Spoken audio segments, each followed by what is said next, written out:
Spike's RT blog date, January 19th, 2010.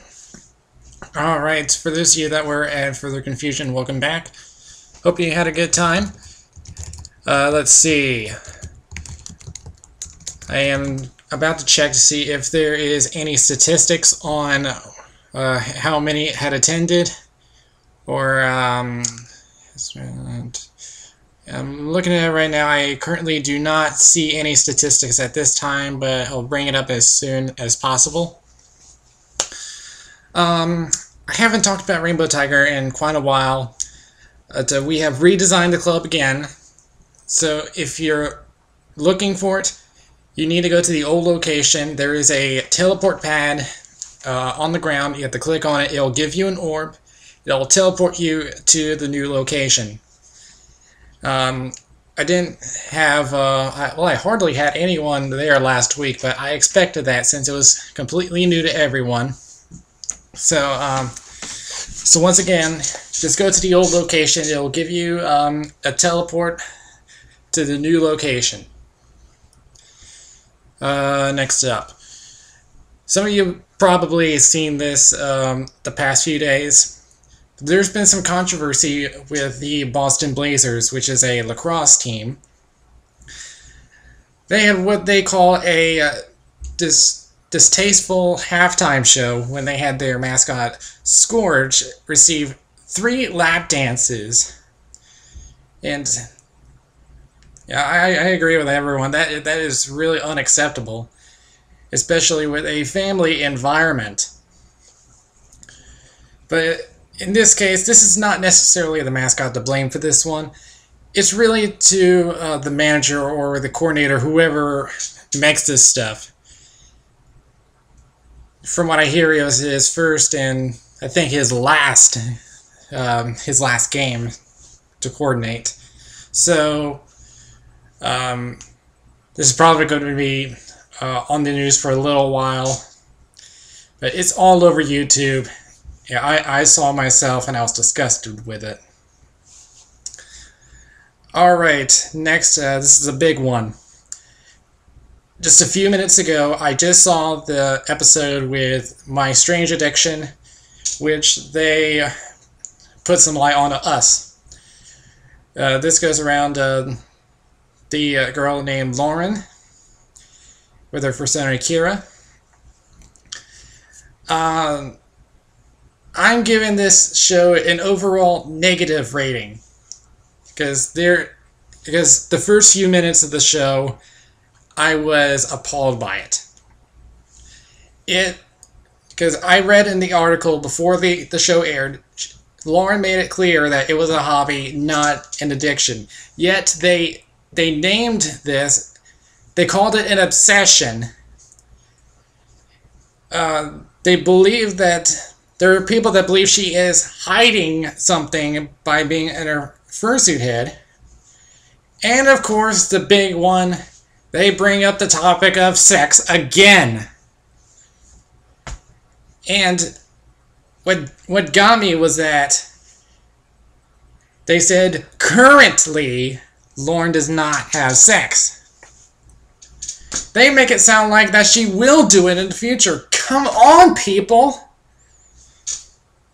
The first few minutes was already a disaster.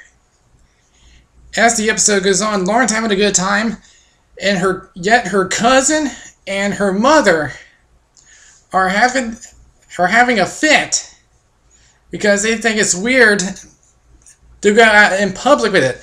Her cousin says, "Keep it at home." Oh, yeah. And the mother goes as far as to send her to a therapist. Now, let me make a note of this. Her father had died when she was, I think it was 13 years old, if I'm correct. And she thinks she is, she's using it as a hiding place from this. But luckily the therapist is on our side, saying that she can use it to cope with her problems. And Yeah, but despite the ending, I'm giving this a negative rating. To the cousin, and especially the mother, shame on you for trying to take away what makes her feel better. Lauren, I don't even care about what they say. Keep what you're doing. You're doing nothing wrong. Heck, I am, you probably know that I have Asperger's syndrome, and I see fursuiting for me as a way to cope with it, because with Asperger's syndrome, I have a tough time speaking out in public. But here on the web is different with you guys, but out there in the real world, it's a little bit more difficult for me. So I see fursuiting as a different way of doing this. They make these comments saying we're weird for doing it. We're supposed to be weird, all right? Heck, there's even jobs out there for this.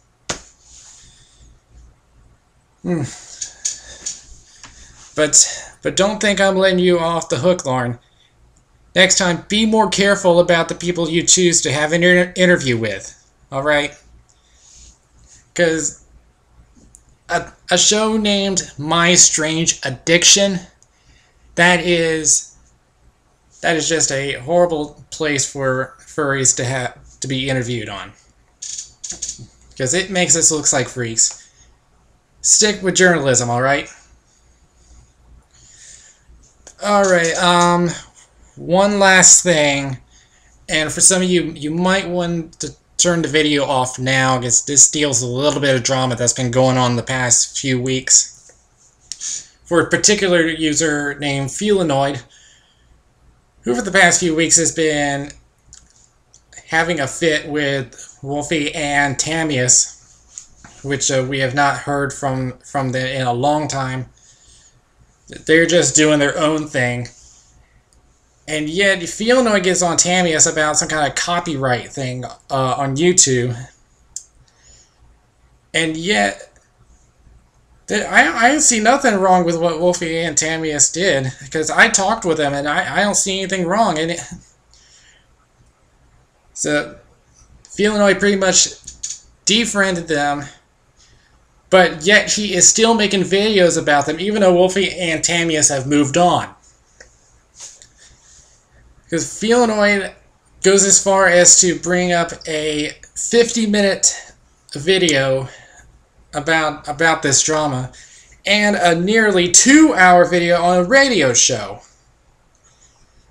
Felinoid, I know you hate drama, I hate drama, pretty much the furries hate drama. If you want to get away from it, get over it, move on, don't even talk about it anymore. I got tired of hearing from you. I even took you off my subscription list. I took you off my friends list. Heck, I don't even care if you take me off your friends list. Because frankly, I don't care. Because nobody cares about it. Wolfie and Tamius have moved on. You should too. Alright. Now that I got that off my chest, if you're still watching this video, then go watch something else. SpikePap logging out.